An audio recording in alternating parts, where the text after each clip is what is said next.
नमस्कार भाइयों बहनों। RACIT परीक्षा की तैयारी के लिए पार्ट 17 के इस वीडियो में आपका स्वागत है। उम्मीद है आपने बाकी पार्ट के हमारे वीडियोज़ भी देख लिए होंगे। सभी वीडियोज़ का एक एक पर्सन आपके लिए इम्पोर्टेंट रहने वाला है। अगर आपने अभी तक के पिछले पार्ट के वीडियोज़ नहीं देखे हैं तो इस वीडियो को देखने के बाद ज़रूर देख लें। और सबसे पहला काम, हमारे YouTube चैनल को सब्सक्राइब कर लें, क्योंकि परीक्षा होने के बाद आपको RACIT के आंसर की भी इसी चैनल पर मिलने वाली है। तो शुरू करते हैं आज का वीडियो। हमारा प्रश्न नंबर 1 है, निम्न में से ऐसा कौन सा नेटवर्क है जो किसी शहर या नगर के स्थानीय नेटवर्क को जोड़ता है? पेन, लैन, मैन या फिर वैन? तो इसमें सही उत्तर है सी, मैन। आपको पिछले वीडियोज में हमने बता रखा था पेन, लैन, मैन और वैन की जो फुल फॉर्म्स है वो क्या होती है। अगर आपने अभी तक याद नहीं करी है तो यहाँ पर ये जो पिक्चर दिखाई दे रही है इसके अंदर इसकी फुल फॉर्म्स दे रखी है। आपको इनको अच्छे से एक बार याद कर लेना है।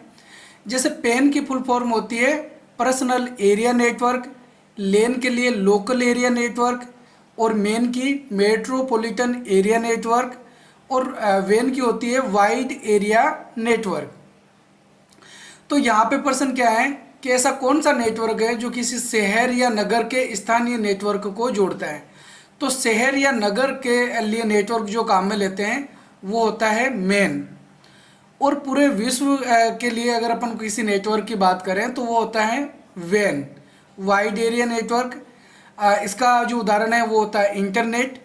लोकल एरिया नेटवर्क जो होता है वो केवल लोकल एरिया को जोड़ने के लिए, जैसे अपन एक बिल्डिंग के अंदर किसी कंप्यूटर्स को जोड़ के रखना चाहते हैं तो उसके लिए लेन का प्रयोग करते हैं। और पेन जो होता है पर्सनल एरिया नेटवर्क, वो किसी पर्सनल एरिया में ही काम में लिया जा सकता है। तो इसके बारे में आपको पिछले वीडियोज़ में भी मैंने अच्छे से बता दिया था। ठीक है, नेक्स्ट हम प्रश्न नंबर 2 की ओर बढ़ते हैं।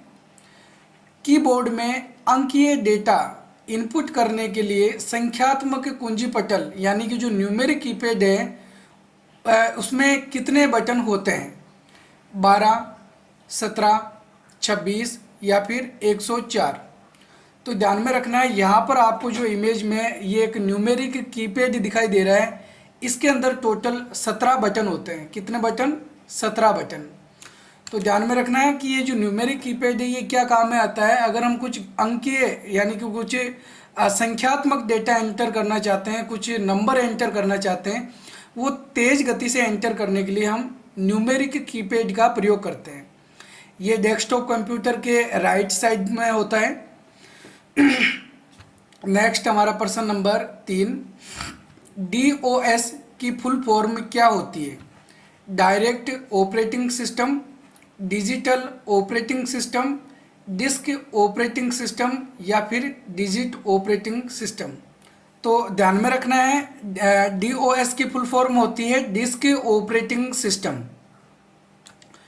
तो ये एक ऑपरेटिंग सिस्टम होता है, कमांड बेस ऑपरेटिंग सिस्टम, जिसके अंदर हमको टेक्स्ट इनपुट करने होते हैं। ऑपरेटिंग सिस्टम CUI और GUI होते हैं। CUI GUI के बारे में हमने विस्तार से पहले एक वीडियो बना रखा है, हमारे चैनल पर आपको मिल जाएगा। अगला प्रश्न नंबर 4 है, PC का अर्थ क्या है? व्यापारिक कंप्यूटर, व्यक्तिगत कंप्यूटर, पब्लिक कंप्यूटर या फिर प्रोग्रामेबल कंप्यूटर? तो PC की जो फुल फॉर्म है वो होती है पर्सनल कंप्यूटर यानी कि व्यक्तिगत कंप्यूटर। आपको इसका हिंदी अर्थ भी याद रखना है, व्यक्तिगत कंप्यूटर या फिर पर्सनल कंप्यूटर PC की फुल फॉर्म होती है। अगला प्रश्न नंबर 5 है, किसी ईमेल एड्रेस के 2 भाग कौन से होते हैं? User name and mobile number, user name and home address, user name and password या फिर user name and domain name? तो इसमें सही आंसर है D, user name and domain name. Email address के 2 भाग होते हैं। ईमेल एड्रेस किस प्रकार से लिखा होता है? जैसे RACIT guruji@gmail.com। तो RACIT जो गुरुजी जो हैं वो यूजर नेम होता है और @gmail.com, तो @ के बाद का जो भाग है gmail.com वो डोमेन नेम कहलाता है। तो कोई भी ईमेल एड्रेस है उसको दो भागों में बांटा हुआ होता है, एक @ के पहले का भाग, एक @ के बाद का भाग। अगला प्रश्न नंबर 6 है, निम्न में से इनपुट उपकरण कौन से हैं? Keyboard, mouse, microphone and scanner, touch pad, track point, track ball and joystick, BCR, OMR, MICR and webcam, या फिर ऑल ऑफ द अबव। तो क्या होगा इसमें सही answer? D, all of the above. ये सारे के सारे ही डिवाइसेज जो हैं वो इनपुट उपकरण के उदाहरण हैं। अब देखो, इसको आपको अच्छे से याद रखना पड़ेगा। सारे के सारे इनपुट उपकरण जो ज़्यादातर आपके एग्जाम में आएंगे, इनमें से ही कोई एक होगा। तो आप इन सारे जो इनपुट उपकरण हैं उनको अच्छे से याद कर लो, ठीक है। और इसके अलावा अगर आप फुल डिटेल में ये जानना चाहते हो कि इनपुट उपकरण क्या होते हैं, या फिर ये जितने भी मैंने यहाँ पे नाम दे रखे, इसके अलावा और भी बहुत सारे इनपुट उपकरण हैं जिनका वीडियो मैंने बना रखा है। एक एक उपकरण के बारे में, एक एक डिवाइस के बारे में मैंने अच्छे से बता रखा है कि कौन सा डिवाइस क्या काम आता है। तो आप अगर उस वीडियो को देखना चाहते हो तो ऊपर यहाँ आई बटन में ये जो लिंक मिल रहा है, इस पर क्लिक करके आप उस वीडियो को देख सकते हो। इस वीडियो को एक बार कंप्लीट देख लो, उसके बाद वापस यहाँ 6 नंबर क्वेश्चन पे आना है और ऊपर आई बटन पे क्लिक करके आपको उस वीडियो तक पहुँच जाना है। तो ठीक है, आगे बढ़ते हैं अपन प्रश्न नंबर 7 की ओर। जिन उपकरणों के द्वारा कंप्यूटर में आंकड़े या निर्देश प्रवेश करते हैं उन्हें क्या कहा जाता है? Computer program, storage device, input device, या फिर आउटपुट डिवाइस। तो जैसे कि अभी हमने ऊपर वाले वीडियोस के ऊपर वाले क्वेश्चन में हमने इनपुट उपकरणों के नाम जाने थे, तो आपको ये भी पता होना चाहिए इनपुट उपकरण होते कौन से हैं। ऐसे डिवाइस जिनके माध्यम से हम कंप्यूटर में डेटा इनपुट करते हैं वो सारे क्या होते हैं? इनपुट उपकरण होते हैं। तो यहाँ पे क्वेश्चन में क्या पूछा गया है कि कंप्यूटर में आंकड़े या निर्देश प्रवेश करते हैं, इनपुट करते हैं, तो कौन से उपकरण कहलाते हैं? तो जिन उपकरणों के द्वारा कंप्यूटर में आंकड़े निर्देश दिए जाते हैं उन उपकरणों को हम बोलते हैं इनपुट उपकरण। तो सही आंसर होगा इसमें सी। अगला प्रश्न नंबर 8 है, निम्न में से स्टोरेज डिवाइस कौन सा है? प्रिंटर, मॉनिटर, माउस, या फिर HDD। तो इसमें सही उत्तर है डी, HDD। HDD की फुल फॉर्म होती है हार्ड डिस्क ड्राइव। क्या होगी? Hard disk drive. जो CPU के अंदर हार्ड डिस्क लगी हुई होती है, तो इसके अंदर हम डेटा को स्टोर कर सकते हैं, यानी कि ये एक स्टोरेज डिवाइस होती है। प्रिंटर स्टोरेज डिवाइस नहीं होता है, मॉनिटर नहीं होता है, माउस नहीं होता है, ठीक है। अगला प्रश्न नंबर 9 है, निम्न में से आउटपुट उपकरण कौन से हैं? Monitor and projector, speaker and headphone, plotter and printer, या फिर ऑल ऑफ द अबव। तो इसमें भी सही आंसर क्या होगा? D, all of the above. ये सारे के सारे जो डिवाइसेज नेम हैं वो सारे ही आउटपुट डिवाइस हैं। अब जैसे मैंने आपको बताया था कि 6 नंबर क्वेश्चन के अंदर इनपुट उपकरण के वीडियो अगर आप देखना चाहते हो फुल डिटेल में तो आई बटन में लिंक मिल जाएगा। ठीक उसी तरीके से ये जो 9 नंबर क्वेश्चन है, अगर आप इसके जो डिवाइसेज यहाँ पे दिखाई दे रहे हैं इनको भी आप अगर फुल डिटेल्स में देखना चाहते हो कि कौन सा डिवाइस क्या काम करता है, तो ऊपर यहाँ आई बटन में इसका लिंक भी मिल जाएगा। फुल डिटेल के अंदर सारे जो डिवाइसेज हैं उनके बारे में अच्छे से समझा रखा है। तो एक बार वीडियो को देख लेना कंप्लीट, उसके बाद वापस बैक आके आपको 6 नंबर 9 नंबर क्वेश्चन पे आना है और आई बटन पे क्लिक करके पहुंच जाना है, या फिर आप हमारे यूट्यूब चैनल RSCIT गुरुजी पे जाके भी वहां से आप इन्हें सर्च करके देख सकते हैं। अगला प्रश्न नंबर 10 है, किसी फाइल फोल्डर को बिना रिसाइकल बिन में भेजें हमेशा के लिए मिटाने हेतु किस शॉर्टकट का प्रयोग करते हैं? आपको पता होगा जब भी हम किसी फाइल फोल्डर को डिलीट करते हैं तो वो कहाँ चला जाता है? रिसाइकल बिन में। लेकिन अगर हम चाहते हैं कि वो रिसाइकल बिन में ना जाएं और वो परमानेंटली हमारे कंप्यूटर से डिलीट हो जाएं, तो उसके लिए हम क्या शॉर्टकट कुंजी काम में लेंगे? Control plus shift plus delete, control plus delete, Alt plus delete, या फिर शिफ्ट प्लस डिलीट। तो आपको ध्यान में रखना है, रिसाइकल बिन में भेजे बिना अगर किसी फाइल फोल्डर को मिटाना है तो उसके लिए शिफ्ट प्लस डिलीट कुंजी का प्रयोग किया जाता है। क्या होगी? Shift plus delete. अब देखो, जैसे ही हम शिफ्ट प्लस डिलीट बटन दबाते हैं तो यहाँ पर एक डायलॉग बॉक्स ओपन हो जाता है, उसमें हमको एंटर बटन या ओके बटन दबाना होता है। तो कीबोर्ड से हम एंटर बटन भी दबा सकते हैं। तो शॉर्टकट कुंजी जो है वो एग्जाम में इस प्रकार से लिखी हुई आ सकती है, shift plus delete plus enter, तो भी ये सही होगा। ठीक है। अगला प्रश्न नंबर 11 है, किसी प्रोग्राम में बग का क्या मतलब होता है? Program heading, program title, properties या फिर एरर। तो किसी प्रोग्राम में जो एरर होता है उसको क्या बोलते हैं? बग। सही आंसर इसमें डी होगा। अगला प्रश्न नंबर 12 है, ईमेल का विस्तारित रूप क्या है? Electrical mail, ethernet mail, engineering mail या फिर इलेक्ट्रॉनिक मेल। तो ईमेल की जो फुल फॉर्म है वो होती है इलेक्ट्रॉनिक मेल।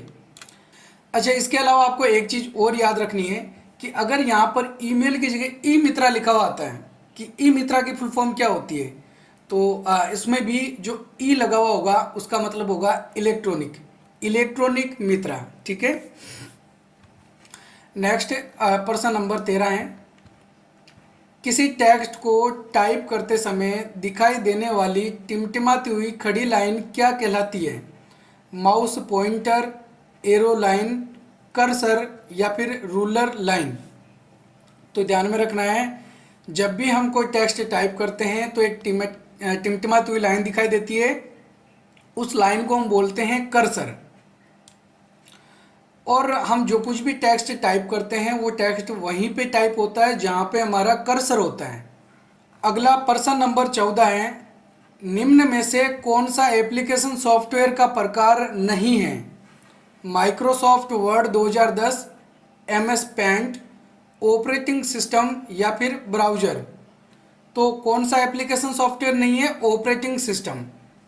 ऑपरेटिंग सिस्टम एक सिस्टम सॉफ्टवेयर का भाग होता है। अगला प्रश्न नंबर 15, निम्न में से किस शॉर्टकट का प्रयोग MS वर्ड 2010 में पेज ब्रेक के लिए किया जाता है? Control plus shift plus P, control plus home, control plus tab या फिर कंट्रोल प्लस एंटर। तो माइक्रोसॉफ्ट वर्ड में पेज ब्रेक करने का मतलब क्या होता है? कर्सर को अगले वाले पेज में धकेलना। कर्सर के आगे अगर कुछ टेक्स्ट लिखे हुए होते हैं तो वो भी अगले वाले पेज में चले जाते हैं। इसके लिए हम जो शॉर्टकट कुंजी काम में लेते हैं वो होती है कंट्रोल प्लस एंटर। तो डी इसमें सही आंसर है। अगला प्रश्न नंबर 16 है, ध्वनि को कंप्यूटर में इनपुट करने के लिए किस उपकरण का उपयोग किया जाता है? हेडफोन, माइक्रोफोन, स्पीकर या फिर स्कैनर। तो ध्वनि यानी ऑडियो को अगर हम इनपुट करना चाहते हैं, कंप्यूटर में सेव करके रखना चाहते हैं, तो इसके लिए हम जिस डिवाइस का प्रयोग करते हैं वो होता है माइक्रोफोन। इसके अलावा हमको जो वापस ऑडियो सुनाई देता है वो किसके माध्यम से सुनाई देता है? स्पीकर के माध्यम से। हेडफोन के माध्यम से भी सुना जा सकता है। अगला प्रश्न नंबर 17 है, MS पावर पॉइंट के पृष्ठ को क्या कहा जाता है? वर्कशीट, वर्क पेज, प्रस्तुति या फिर स्लाइड।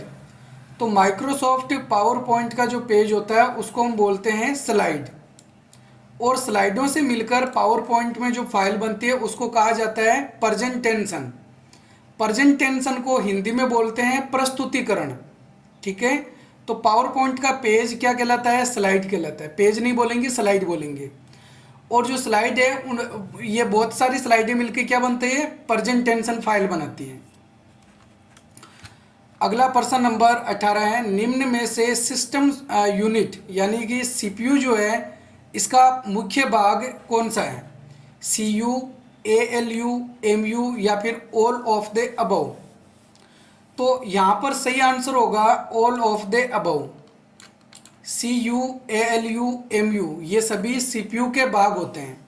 CPU को सिस्टम यूनिट भी कहा जाता है। यहाँ आप इमेज के अंदर इनकी फुल फॉर्म देख सकते हैं। CPU की फुल फॉर्म होती है सेंट्रल प्रोसेसिंग यूनिट, CU के लिए कंट्रोल यूनिट, ALU के लिए अर्थमेटिक एंड लॉजिक यूनिट, और MU के लिए मेमोरी यूनिट। नेक्स्ट प्रश्न नंबर 19 है, MS वर्ड 2010 में फ़ॉन्ट साइज बढ़ाने के लिए किन शॉर्टकट कुंजियों का प्रयोग करते हैं? Control P, control shift less than, control shift greater than, control shift F। तो क्या होगी इसमें सही आंसर, क्या होगा इसमें? फ़ॉन्ट साइज बढ़ाने के लिए कंट्रोल शिफ्ट ग्रेटर देन का प्रयोग किया जाता है और फ़ॉन्ट साइज घटाने के लिए कंट्रोल शिफ्ट लेस देन का प्रयोग करते हैं। तो अगर हम फ़ॉन्ट की साइज घटाते हैं, कंट्रोल शिफ्ट लेस देन का प्रयोग करते हैं, तो इस प्रक्रिया को कहा जाता है श्रिंक फ़ॉन्ट। और फ़ॉन्ट की साइज बढ़ाना, कंट्रोल शिफ्ट ग्रेटर देन, इसको हम बोलते हैं ग्रो फ़ॉन्ट। तो आपको ध्यान में रखना है, माइक्रोसॉफ्ट वर्ड में यहाँ पे ये भी लिखा आ सकता है कि फ़ॉन्ट की साइज या फ़ॉन्ट ग्रो फ़ॉन्ट करने के लिए किन शॉर्टकट की का प्रयोग करते हैं। तो ग्रो फ़ॉन्ट के लिए किसका प्रयोग करते हैं? Control shift greater than. और श्रिंक फ़ॉन्ट के लिए किसका प्रयोग करेंगे? कंट्रोल शिफ्ट लेस देन का प्रयोग करेंगे। ठीक है, तो फ़ॉन्ट की साइज बढ़ाना, इसको क्या बोलते हैं? ग्रो फ़ॉन्ट करना। अगला प्रश्न नंबर 20 है, टास्क बार पर खुले हुए एक प्रोग्राम से दूसरे प्रोग्राम में जाने के लिए किन शॉर्टकट कुंजियों का प्रयोग किया जाता है?